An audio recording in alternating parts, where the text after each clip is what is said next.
Bom, pessoal, então o que que a gente vai fazer? A gente vai revisar os últimos conceitos que a gente viu antes das férias, para a gente poder continuar a matéria, né? Porque a gente meio que quebrou no meio, então é importante vocês reverem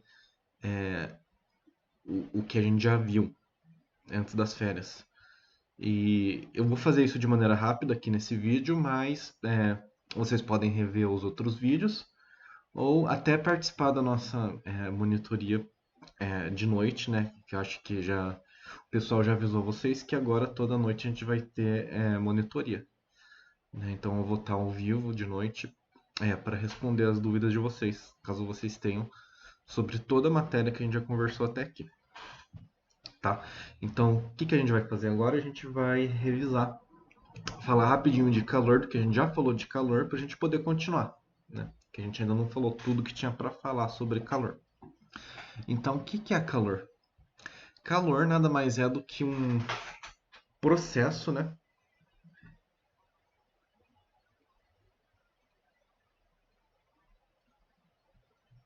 Então é um processo de transferência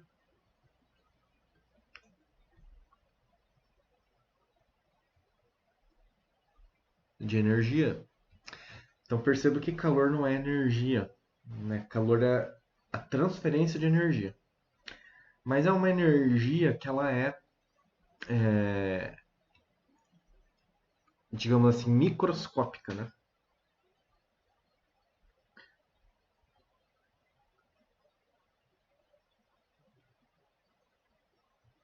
Quando a gente fala que ela é microscópica, a gente fala que ela está relacionada aos átomos, às moléculas.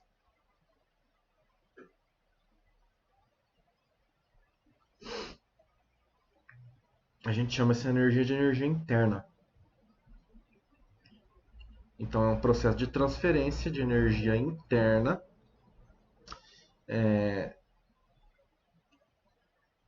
que é essa energia relacionada aos átomos e às moléculas. Eu vou falar mais dela daqui a pouco, mas eu acho que vocês lembram.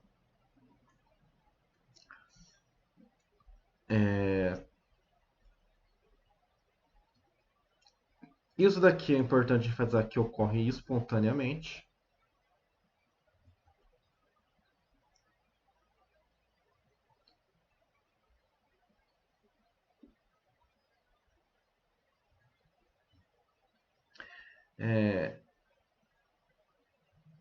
E é causado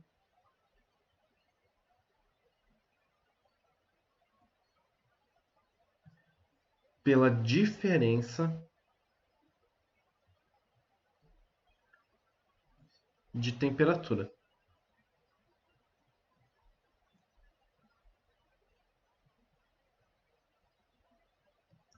Certo? Então, quando a gente tem dois objetos que têm temperaturas diferentes, por exemplo, um objeto A que está a 30 graus Celsius e um objeto B que está a 15, vai ocorrer espontaneamente um processo de transferência de energia. Esse processo de transferência de energia é o calor, tá? E essa energia ela é uma energia relacionada aos átomos e às moléculas desses objetos. Isso sempre ocorre do corpo que está com uma temperatura maior para o corpo que está com uma temperatura menor. Então, o corpo que está com uma temperatura maior tem mais energia interna, e aí ele vai passar um pouco dessa energia interna para o corpo que tem uma temperatura menor. E aí, isso que é o calor, que a gente representa pela letra Q, certo? O que é essa energia interna, né? Então, o que vem a ser essa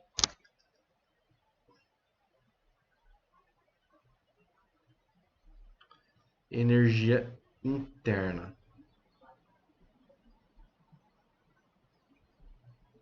Quando a gente fala em energia interna, a gente está falando da energia total armazenada pelos átomos e moléculas das substâncias. Por isso que ela é microscópica, né? A gente não vê ela. E aí existem vários tipos de energia interna, né? Digamos assim, é o somatório de essa energia associada aos átomos e às moléculas de um corpo. Mas aqui a gente vai falar de duas, especificamente. A gente vai falar daquela energia associada. Opa, peraí que ocorreu. Associada à,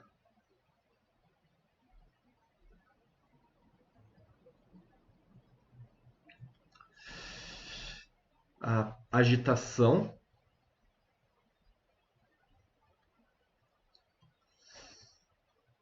das moléculas. E a gente vai falar daquela energia associada ao estado de agregação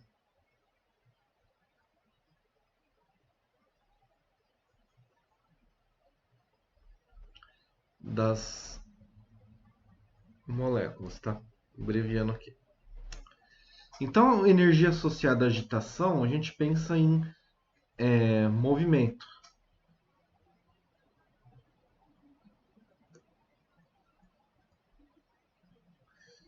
E energia associada a movimento é energia cinética.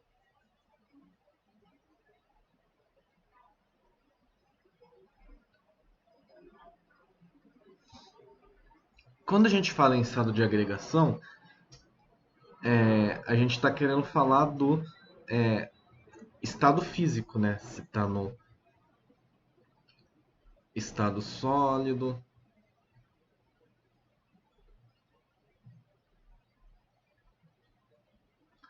ou no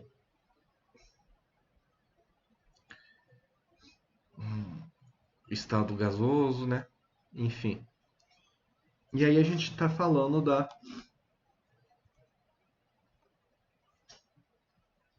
posição, né? A posição que as moléculas ocupam.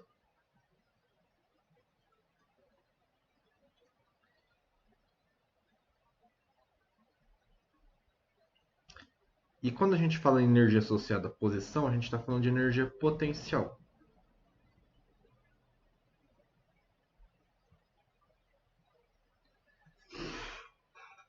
Tudo bem?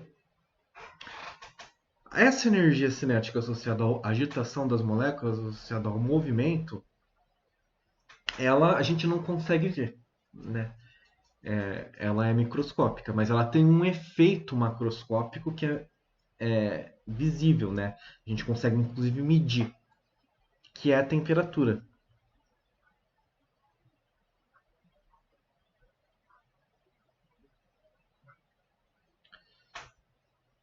Então, essa energia interna associada à agitação das moléculas está associada à temperatura.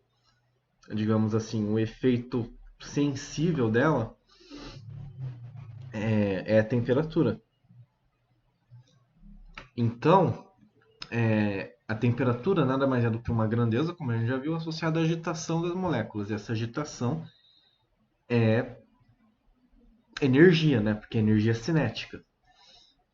Só que não é energia cinética igual de um carro que está em movimento numa estrada, que a gente consegue ver ele se deslocando. É uma energia cinética que está dentro dos corpos, relacionados à agitação das moléculas, né? Porque embora é, a gente não consiga ver, todos os objetos que são formados por átomos são formados por átomos e moléculas. Esses átomos e moléculas eles não estão parados, eles estão se agitando, tá? E essa agitação ela está relacionada à temperatura.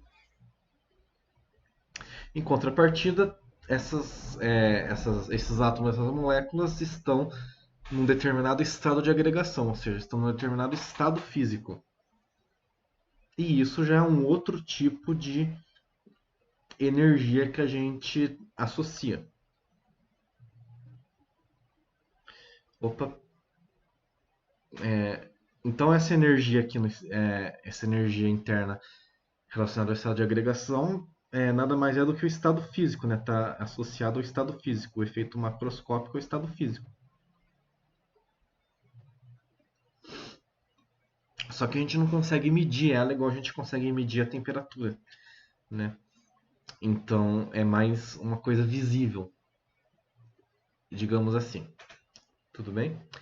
Então, voltando aqui para o calor. Calor é o processo de transferência de energia interna. Quando um corpo que ele está mais quente, ele transfere energia na forma de calor para um corpo que está mais com uma temperatura menor, essas, esses dois tipos de energia interna aqui eles podem variar, tá? Só que a gente ainda não falou de mudança de estado físico. Quando essa energia interna aqui de baixo que varia, ele muda de estado físico. E quando essa energia interna aqui de cima que varia, ele muda de temperatura, tá? Então a gente ainda não falou de mudança de estado físico. A gente não falou de mudança de estado físico, a gente estava falando apenas de variação de temperatura. A gente estava falando de calor como um mecanismo para variar a temperatura. Em outras palavras, para variar a energia interna associada à agitação das moléculas ou energia cinética das moléculas. Quando a gente está falando do calor como mecanismo para variar a temperatura, a gente está falando de calor sensível. Lembra? Calor sensível, que é aquele calor que vai servir como mecanismo para variar a temperatura. Certo? E aí a gente vê algumas equações relacionadas a isso. Então, quando o objeto recebe uma quantidade de calor Q, que a gente representa por Q, essa quantidade de calor vai fazer ele sair de uma temperatura inicial e ir para uma temperatura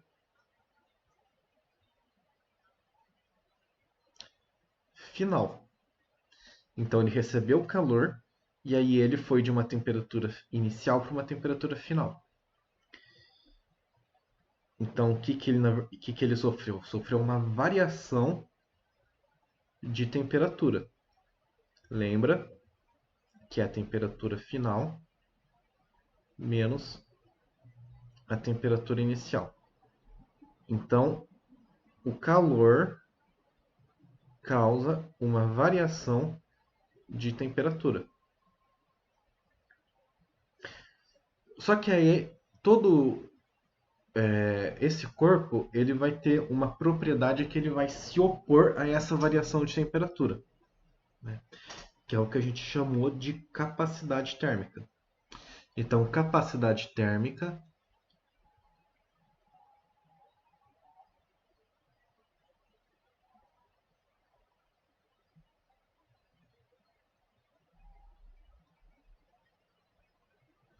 é aquilo que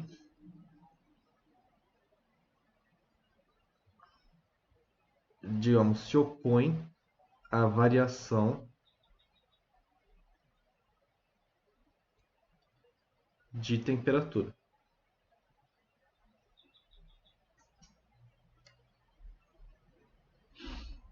Certo? Então, se a gente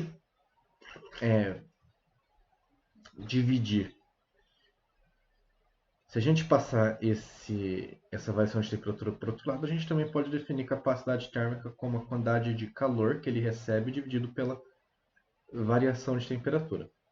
Só que a gente viu que a capacidade térmica ela é influenciada pela massa do objeto e pelo tipo de material, pelo tipo de substância que ela é feita, esse objeto é feito, tá? A gente também pode calcular a capacidade térmica como massa vezes um outro parâmetro que a gente chamou de calor específico, que a gente vai representar por Czinho. Então, esse Czinho aqui é o nosso calor específico. E aí, fisicamente falando, tanto capacidade térmica quanto calor específico, eles têm um significado parecido, né? Quanto maior o calor específico, mais difícil variar o objeto variar a temperatura. Então, ele também se opõe à variação de temperatura, né? Tanto capacidade térmica quanto calor específico se opõem à variação de temperatura. Qual que é a diferença entre os dois? Que a capacidade térmica depende da massa e o calor específico não depende da massa. Certo? É uma propriedade específica, como o próprio nome sugere, né? Uma propriedade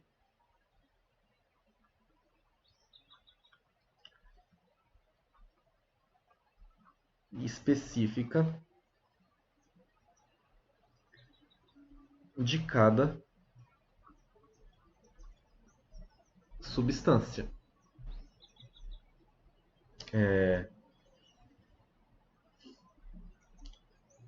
A gente chama de propriedade intensiva, né? Não depende da quantidade.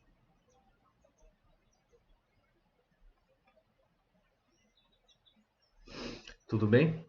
E se a gente quiser, a gente pode substituir isso daqui aqui nessa primeira equação e aí a gente obtém a chamada equação fundamental da calorimetria. Lembra que a gente pode usar quando não tem, que a gente pode usar quando o calor ele está variando a temperatura, certo? Quando ele é um mecanismo para variar a temperatura de um objeto, ou seja, a gente não está falando em mudança de estado físico ainda. Por isso, por isso que a gente está chamando isso de calor sensível, certo? Então foi isso que a gente viu de uma maneira obviamente mais explicadinha, né, mais devagar nas aulas anteriores. Se vocês têm alguma dúvida com relação a isso, né, eu sugiro que vocês retomem as aulas anteriores ou é, participem da monitoria que vai acontecer mais tarde. Então essa é a equação que a gente trabalhou nas últimas aulas, certo? E aí só falando rapidinho das unidades. A gente tem dois sistemas de unidades que vocês podem encontrar nas questões: o usual e o do SI. É,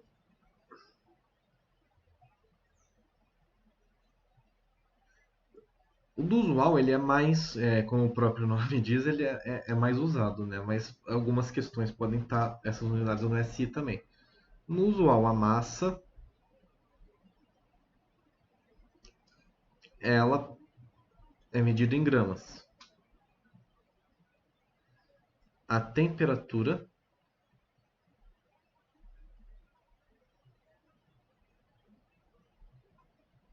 em graus Celsius.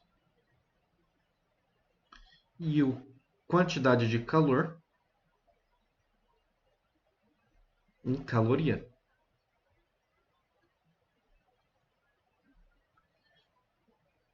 Então, o calor específico,